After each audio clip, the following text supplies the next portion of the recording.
అర్థం చేసుకుంటే స్పష్టంగా కనబడేది. అభండాలు వేసి అబద్ధాల ప్రాపగాండా చేసి మరి ఇష్టం వచ్చినట్టు పిచ్చి ప్రచారాలు చేసిన రాజకీయ రాబందులు ఎవరైతే ఉన్నారో వారికి చెంప చెల్లుమనిపించే విధంగా ఇవాళ తీర్పు రాష్ట్ర హైకోర్టు ఇచ్చింది. ఇవాళ గెలిచింది తెలంగాణ ప్రజలు, ఇవాళ గెలిచింది తెలంగాణ రైతులు, ఇవాళ గెలిచింది దశాబ్దాలుగా కరువు పీడిత ఈ నేలలో గోదావరి జలాలు రావాలి అని తన్లాడిన ప్రతి ఒక్కరు, మా ఆర్ విద్యాసాగరరావు గారు కావచ్చు, పెద్దలు జయశంకర్ గారు కావచ్చు, అట్లాగే మిషన్ కాకతీయలో కష్టపడ్డ ఇంజనీర్లు కావచ్చు, ప్రపంచంలోనే అతిపెద్ద లిఫ్ట్ ఇరిగేషన్ ప్రాజెక్టు కాళేశ్వరంలో కష్టపడ్డ ప్రతి కార్మికుడు కావచ్చు, అట్లాగే లక్షలాది ఎకరాల్లో పంట పండి ఇవాళ భారతదేశంలోనే నెంబర్ 1గా తెలంగాణ నిలబెట్టిన ప్రతి రైతు ఇవాళ గెలిచిండు. కుట్రలు కుతంత్రాలు కాంగ్రెస్ ఓడిపోయింది. ఇవాళ తెలంగాణ రైతులు, తెలంగాణ ప్రజలు, తెలంగాణలోని వివేకవంతమైన ఇంజనీర్లు, తెలంగాణ ఉద్యోగులు వారే కదా కష్టపడ్డది, వారందరూ ఇవాళ గెలిచారని చెప్పక తప్పదు. కక్షగట్టినట్టుగా ఇవాళ కాంగ్రెస్ పార్టీ ఏదైతే 3 సంవత్సరాలుగా చిల్లర ప్రచారం ఏదైతే చేస్తున్నదో ఇవాళ ఆ పిట్టల దొరలు ఎవరైతే ఇన్ని రోజులు ఇష్టం వచ్చినట్టు మాట్లాడారో కాళేశ్వరం కూలేశ్వరం అయింది, కాళేశ్వరం కుంగింది కూలింది అని తిరిగే పిట్టల దొరలకు ఇవాళ మొహం పగిలే విధంగా మరి హైకోర్టు సమాధానం ఇచ్చింది. ఇవాళ కూలింది కాళేశ్వరం కాదు, కేసీఆర్ గారి మీద మీరు చేసిన కుట్రలు, మీ కుటిల ప్రయత్నాలు నేటితో కూలిపోయాయి. కూలింది కాళేశ్వరం కాదు, మీరు నిర్లజ్జగా సిగ్గు విడిచి ఎవరేమనుకుంటారో అని కూడా సోయి లేకుండా చేసిన అబద్ధాలు, ప్రచారం చేసిన అబద్ధాలు ఈరోజు గోదావరి ప్రవాహంలో కొట్టుకొని పోయినాయి. కూలింది కాళేశ్వరం కాదు, కూలింది ఇన్ని రోజులు మీరు మోసపూరిత గారడి ఏదైతే చేశారో అది కూలింది. సత్యమేవ జయతే అని మరొకసారి నిజం నిరూపితమైంది. నిజం నిఖార్సుగా ఇవాళ కాలరెగిరేసి నిటారుగా నిలబడ్డది. కొన్ని రోజులు కొంతమందిని మోసం చేయొచ్చు, కానీ అన్ని రోజులు అందరినీ మోసం చేయలేమని నానుడు ఏదైతే ఉందో ఇవాళ తేలిపోయింది. కేసీఆర్ గారి మీద బురద జల్లి, మా పార్టీ మీద బురద జల్లి ఇవాళ రాష్ట్రంలో కొంత రాజకీయ ప్రయోజనం మీకు కలిగి ఉండొచ్చు, కానీ ఇవాళ నిప్పులాంటి నిజం మాత్రం బయటకు వచ్చిందని చెప్పక తప్పదు. అట్లాగే న్యాయస్థానాలకు కూడా ఇవాళ ఒక విషయం రుజువు చేశాయి. ప్రభుత్వాలు ఏమనుకున్నా రాజ్యాంగానికి చట్టానికి వ్యతిరేకంగా ఎవరు తప్పుడు పని చేసినా ఊరుకోము అనేది ఇవాళ రాష్ట్ర హైకోర్టు తీర్పు ద్వారా స్పష్టంగా వెల్లడయింది. అట్లాగే ఒకటి మాత్రం వాస్తవం, ఇవాళ ఆయన ఎవరిని తెచ్చినా, రేవంత్ రెడ్డి ఎవరిని తెచ్చి ఈ కేసులో వాదింపజేసినా, ఎన్ని కమిషన్లు వేసి కుట్రలు చేసినా, ఎంత అబద్ధాన్ని నిజంగా నమ్మించే ప్రయత్నం చేసినా ఇవాళ తెలంగాణలో పారుతున్న ప్రతి నీటి బొట్టు కేసీఆర్ గారి గొప్పతనానికి సాక్ష్యం అని స్పష్టంగా చెప్పక తప్పదు. పండుతున్న ప్రతి పంట ఆయన అకుంఠిత దీక్షకు నిదర్శనం అని చెప్పక తప్పదు. కేసీఆర్ గారు కట్టిన కాళేశ్వరం అజరామరం, తప్పకుండా ఇది భూమి ఉన్నంతకాలం, తెలంగాణ రాష్ట్రం ఉన్నంతకాలం, భూమి ఉన్నంతకాలం ప్రాజెక్టు ఉంటుంది. ఈ గోదావరిలో ఈ గోదావరి నది ఈ భూమి మీద పారినంత కాలం ఆయన చరిత్రను, కాళేశ్వరం ప్రాజెక్టు చరిత్రను నీలాంటి అంగుష్ట మాత్రులు మాత్రం ఎన్నడూ కూడా తాకలేరని చెప్పి కూడా నేను ఈ రాష్ట్ర ముఖ్యమంత్రికి చెప్తా ఉన్నా. మేము మొదటి నుండే చెప్తా వచ్చాం, ఈరోజు కాదు. ఈ పీసీ ఘోష్ కమిషన్ రిపోర్ట్ ఏదో ఇచ్చింది అని చెప్పినాడే నేను చెప్పాను, మా పార్టీ తరపునే చెప్పాను. ఇది పీసీ ఘోష్ కమిషన్ కాదు, పీసీసీ నివేదిక అని ఆ రోజే చెప్పాను.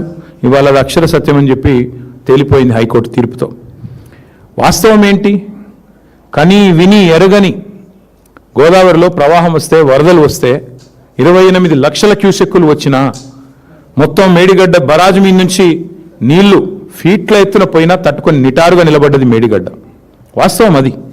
కానీ ఇవాళ ఇష్టం వచ్చిన మాటలు, ఇష్టం వచ్చిన ప్రచారాలు, కాళేశ్వరం కూలేశ్వరం అయిపోయిందని, 1,00,000 కోట్లు కొట్టుకొని పోయాయని ఇద్దరు, నేను ఒక్కరు అనట్లేదు, ఇందులో ఇద్దరిని అంటా ఉన్నా, అటు కాంగ్రెస్ ఇటు బీజేపీ సిగ్గు విడిచి, కేంద్ర మంత్రి స్వయంగా సిగ్గు లేకుండా పక్కనున్నవారు ఒప్పందిస్తే నోటికొచ్చినట్టు జలవనరుల మంత్రి మాట్లాడినారు మొన్న పార్లమెంట్లో.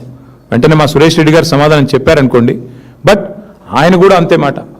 అట్లాగే ఇక్కడ ముఖ్యమంత్రి నుంచి మొదలు పెడితే గ్రామీణ స్థాయిలో ఉండే కాంగ్రెస్ కార్యకర్త దాకా ఒకటే మాట, పాడిందే పాటరా అన్నట్టు ఒకటే మాట, ఒకటే సొల్లు పురాణం.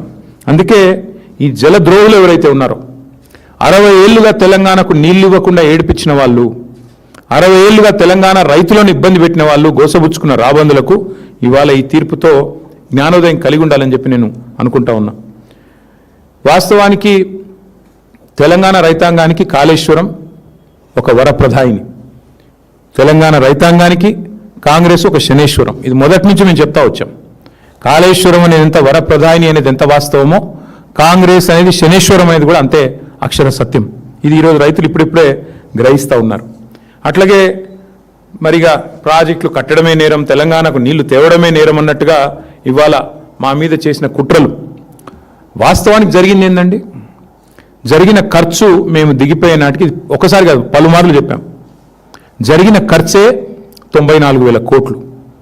దానిలో రాహుల్ గాంధీ అనే తెలివితో ఒక దద్దమ్మ ఆయన హైదరాబాద్కు వచ్చి ముంగట ఒక ఏటీఎం పెట్టి కాళేశ్వరం ఏటీఎం అయిపోయిందని చెప్పి ఈ తెలివి తక్కువ దద్దమ్మ ఒక పర్రెని చూసి అది మొత్తం ప్రాజెక్ట్ కొట్టుకుపోయిందని ఈయన, ఇక దున్నపోతు ఈయనిందని ఆయన అంటే దూడని కట్టేమని ఇంకొకడు. మొత్తానికి ఏం చేసినారు? ఏటీఎం అని ఇదని అదని ఇష్టం వచ్చిన చిల్లర ప్రచారం. 94,000 కోట్లు ఖర్చు అయితే 1,00,000 కోట్ల కుంభకోణం అంటాడు ఒకడు. ఏం చెప్పాలి ఇట్లాంటి వాళ్ళకి? అందుకే ఇవాళ మళ్ళొక్కసారి గుర్తు చేస్తా ఉన్నా, కాళేశ్వరం అంటే ఒక బ్యారేజ్ కాదు. కాళేశ్వరం అంటే మొత్తంగా ఒక్కసారి ఆ స్కీమ్ చూస్తే 80 మీటర్ల మీది నుండి 618 మీటర్లకు దశల వారీగా నీళ్లు లిఫ్ట్ చేసే ప్రపంచంలో అతి పెద్ద lift irrigation project Kaleshwaram. Kaleshwaram అంటే మరి ఒక్క బరాజ్ కాదు, 3 బ్యారేజీలు. కాళేశ్వరం అంటే 15 రిజర్వాయర్లు. కాళేశ్వరం అంటే 19 సబ్స్టేషన్లు. కాళేశ్వరం అంటే 21 పంప్ హౌజులు. కాళేశ్వరం అంటే 203 కిలోమీటర్ల సొరంగాల ద్వారా వచ్చే నీళ్లు. కాళేశ్వరం అంటే 1,531 కిలోమీటర్ల గ్రావిటీ కెనాల్స్. కాళేశ్వరం అంటే 98 కిలోమీటర్ల ప్రెషర్ మెయిన్స్.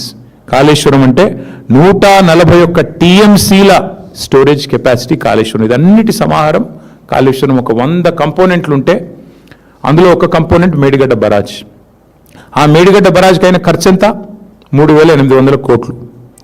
3,800 కోట్లలో మొత్తం 85 పిల్లర్లు ఉంటే, 85 పియర్స్ ఉంటే ఆ మేడిగడ్డ బ్యారేజ్లో 2 కొంత నష్టం జరిగింది. అందులో కూడా కుట్ర ఉందన్నది ఈరోజు కూడా నా వాదన. దాన్ని కూడా ఊరికనే కుంగలేదు. అది ఖచ్చితంగా ఈ దుర్మార్గులే ఏదో చేసి ఉంటారని నేను మొదటి చెప్పాను, ఇప్పుడు కూడా చెప్తున్నా. భవిష్యత్తు అది కూడా తేలుతుంది. భవిష్యత్తులో నిజం నిలకడ మీద తేలుతుంది అన్నట్టు అది కూడా తేలుతుంది. 85 పిల్లర్లు 3,800 కోట్లు ఖర్చు అయిన ఈ బ్యారేజ్లో, మేడిగడ్డ బ్యారేజ్లో సరే 2 పిల్లర్లు కుంగినాయి.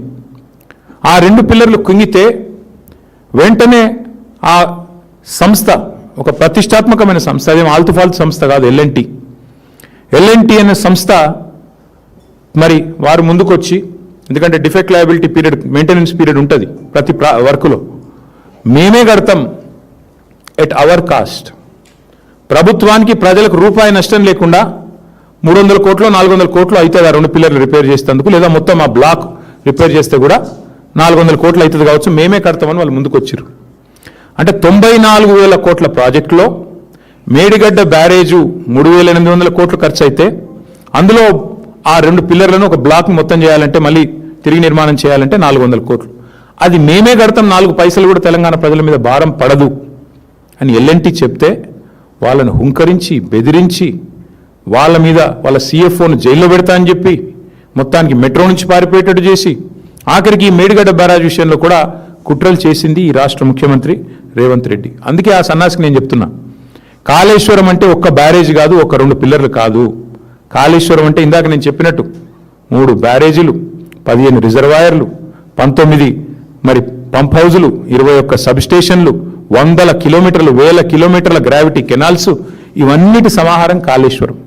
94,000 కోట్లలో అయింది నష్టం 400 కోట్లకి. ఆ 400 కూడా ప్రజల మీద భారం పడకుండా ఆ సంస్థనే ముందుకు వచ్చింది. ఇది వాస్తవం అయితే 1,00,000 కోట్లు పోయింది ఒక సన్నాసి, ఆ సన్నాసికి వంతపాడే ఇంకో సన్నాసి పార్టీ